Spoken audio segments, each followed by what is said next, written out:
Yesterday, the market got just shy of kissing 330. It's incredible.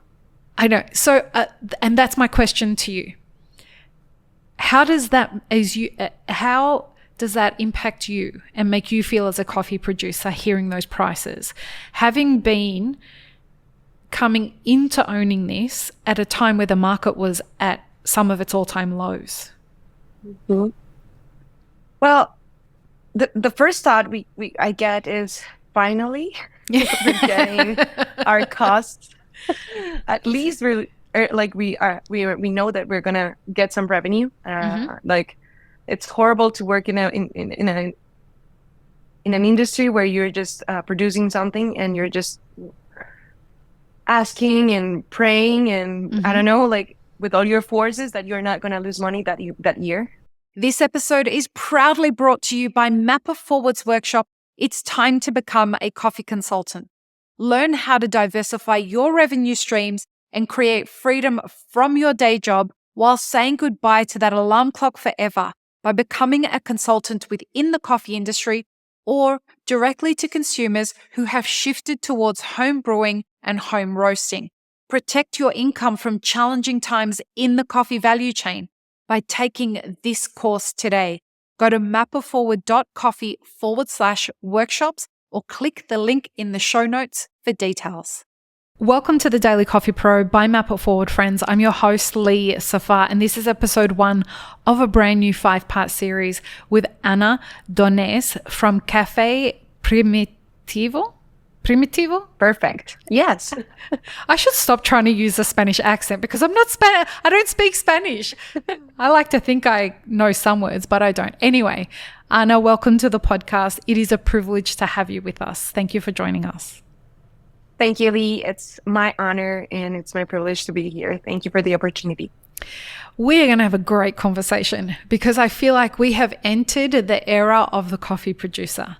And with your generation, I feel like we are about to get schooled in what's what in coffee, and I'm very excited about it.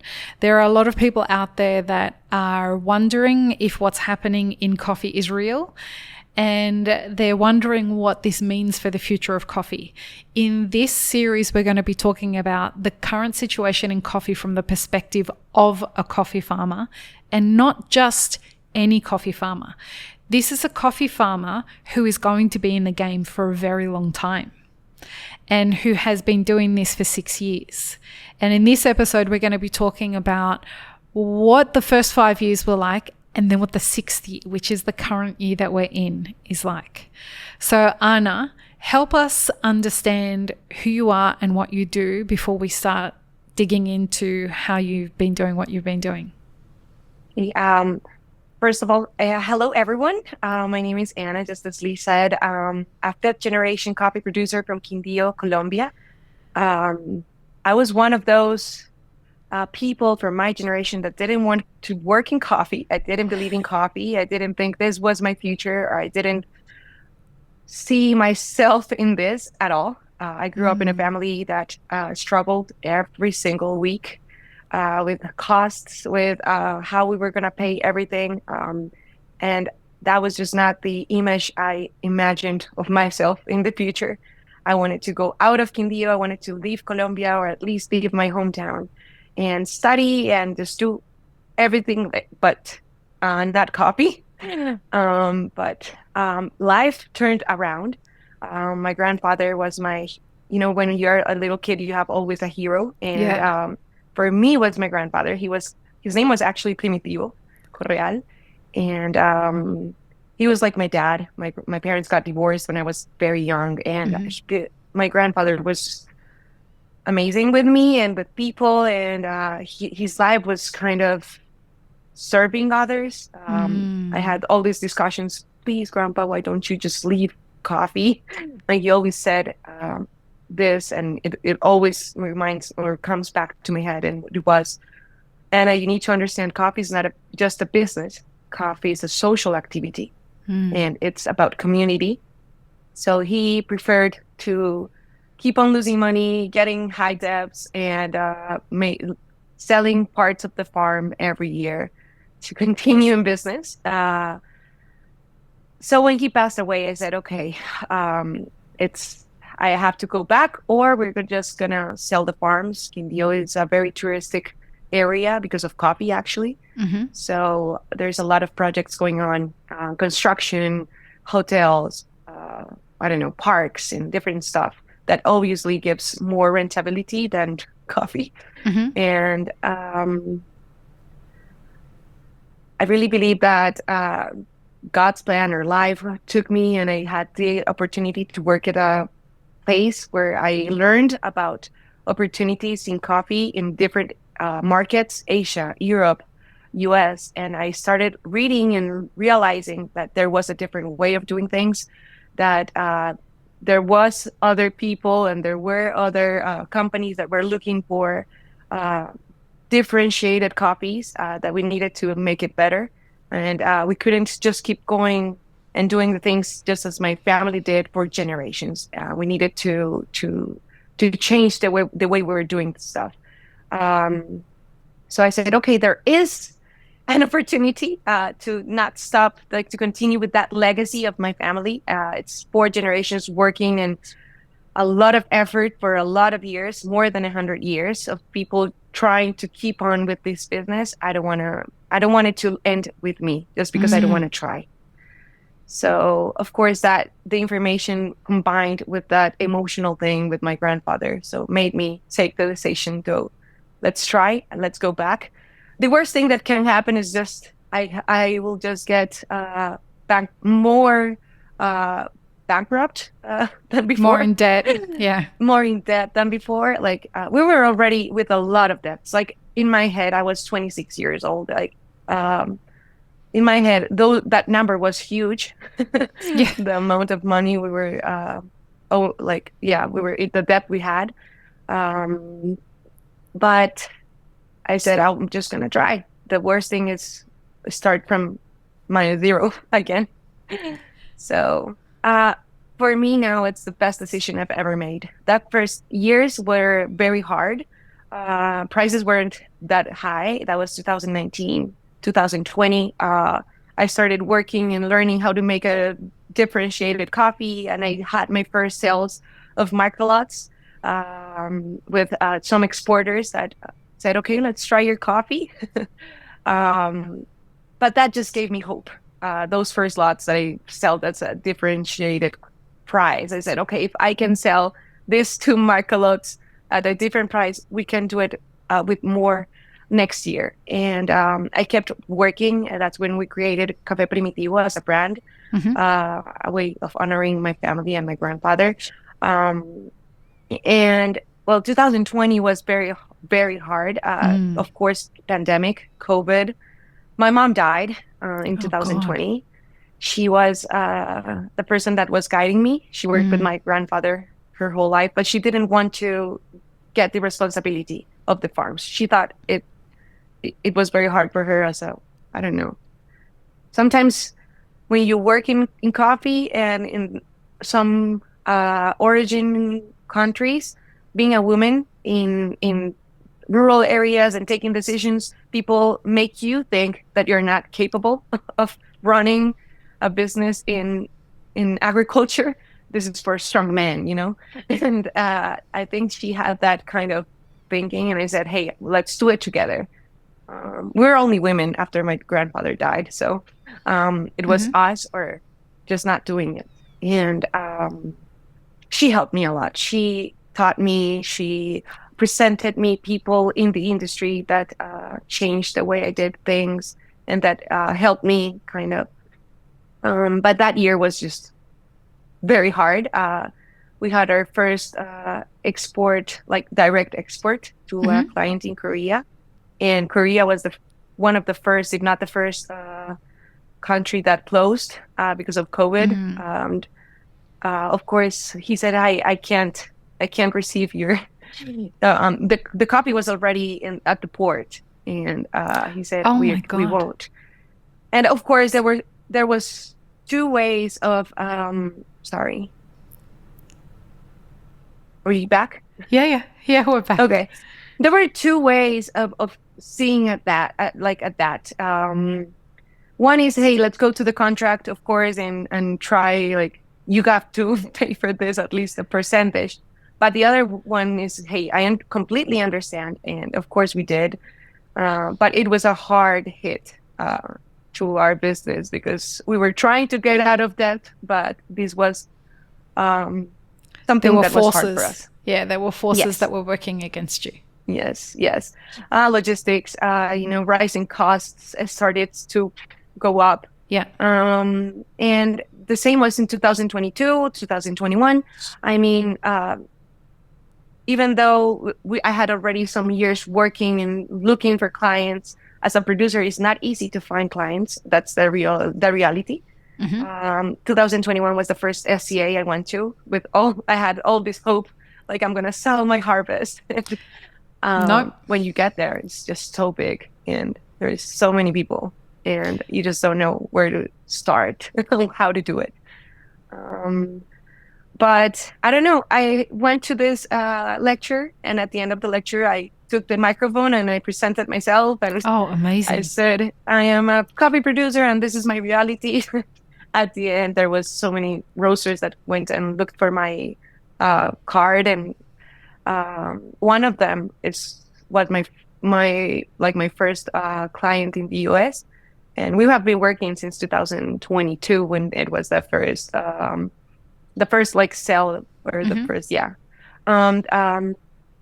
and they made me like believe that. Do you want to give them a shout out? Yes, they are Treehouse from the US, and they are in New England. They are amazing, and perfect. They have been helping me all these years. Every year they buy more from us, and I believe that's the only way that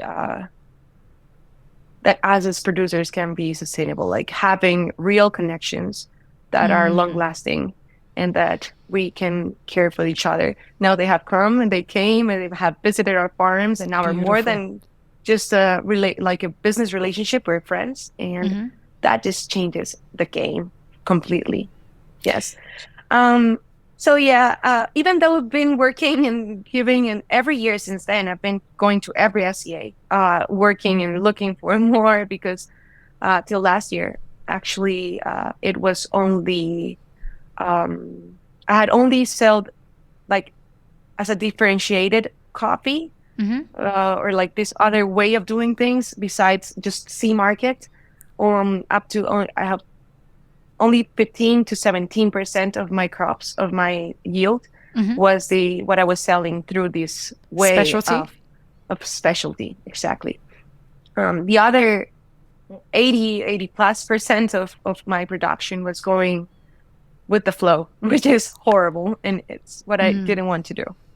So to help people understand what Ana's saying there is, most producers don't just do specialty who sell specialty coffee. They have some specialty coffee, the micro lots that they offer, but a lot of their coffee goes into the commercial market. Once you're doing that, you are reacting to whatever is happening on the C market. Now, this year, that's very different, right, Ana? It is. And we're going to talk about that in a second. But to help people understand, a lot of people ask, like, what does the C market have to do with specialty? So people need to understand that on any given day, whatever the C market is doing usually forms the base of what's happening in specialty, because then people add differentials onto that. So that's that little bit extra that people add on top of the C market base price to decide what coffee is going to be. So that's the relationship between those two things. 2024 has flipped everything on its head. 2024, and we have been warning about this on this podcast since 2018. And we have been saying to people, this cannot last. What's happening in 2018, 2019 cannot last. We cannot operate in a market where the part of the supply chain that is growing this is not passing on wealth to the next generation, but passing on debt. that's not sustainable. And eventually, because Gen Z are far smarter than the generations that came before them, they may not want to work as hard, but they are far smarter. They are. And because they don't want to work as hard, they're not going to work in an industry where they're not going to get paid. Mm-hmm. And so there was a very clear direction where this was headed, and anyone who's been listening to this podcast since then or any time in the last couple of years is not surprised by what's happening in 2024. Now, the date we are recording this is on the November the 28th, on Thanksgiving. So happy Thanksgiving to everybody, belated. But why I said that is because yesterday the market got just shy of kissing 330. It's incredible. I know. So, and that's my question to you. How does that, how does that impact you and make you feel as a coffee producer hearing those prices, having been coming into owning this at a time where the market was at some of its all-time lows? Mm-hmm. Well, the first thought I get is finally we're getting our costs. At least we know that we're gonna get some revenue. Like, it's horrible to work in an industry where you're just producing something and you're just asking and praying and I don't know, like with all your forces that you're not gonna lose money that year. That's not something that anybody would like to work at or to think. So finally, I feel like the market it's over our costs and we can have a rentability. But right now, at least here in Colombia and in Quindio, the harvest is already finishing, and we hope these prices will stay a little bit more longer and see how it goes. But this year for me, especially like for Cafe Primitivo, after all these years, 5 years working and looking for direct relationships, this year we went up to 40%. And I feel like finally we're like having those real relationships, and we need to see and to seek for a win-win kind of relationship. When you say 40%, if you don't mind me, 40% is now specialty or 40%? Yes. Okay. Now, I want to pick up on something else that you just said there, is that you want to focus on relationships. Yes. Right. Okay. Yes. This is at the heart of what I want to talk to you about in this 6th year that you're in. You could very easily, I want to take a step back. For those who don't understand what this moment exactly means for specialty coffee, farmers who have specialty and commercial. At 330, it is often more cost effective and more profitable for farmers to sell into the commercial market. 100%. 100%. It will be easy just to say, hey, you know what? I'm going to sell my whole harvest at 330. I don't have to worry about cost, like extra cost, that what a specialty means to us. A lot of work, handwork.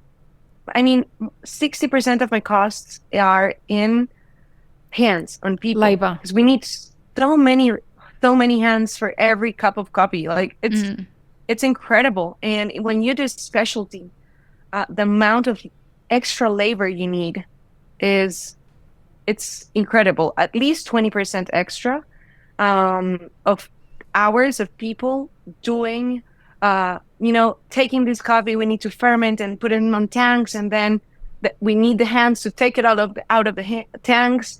We need hands to put them on the raised beds. We need more time. If you can just mechanize, like dry through a mechanized way in 2 days, like you don't even, the traditional way, they will just do it in 2 days or less, and nobody will care for the cup quality, right? And at 330, it will just, and I know there's a lot of producers that will just take that opportunity to lower cost and have rentability, and they will say they are capitalizing for the next years and see what's going to happen.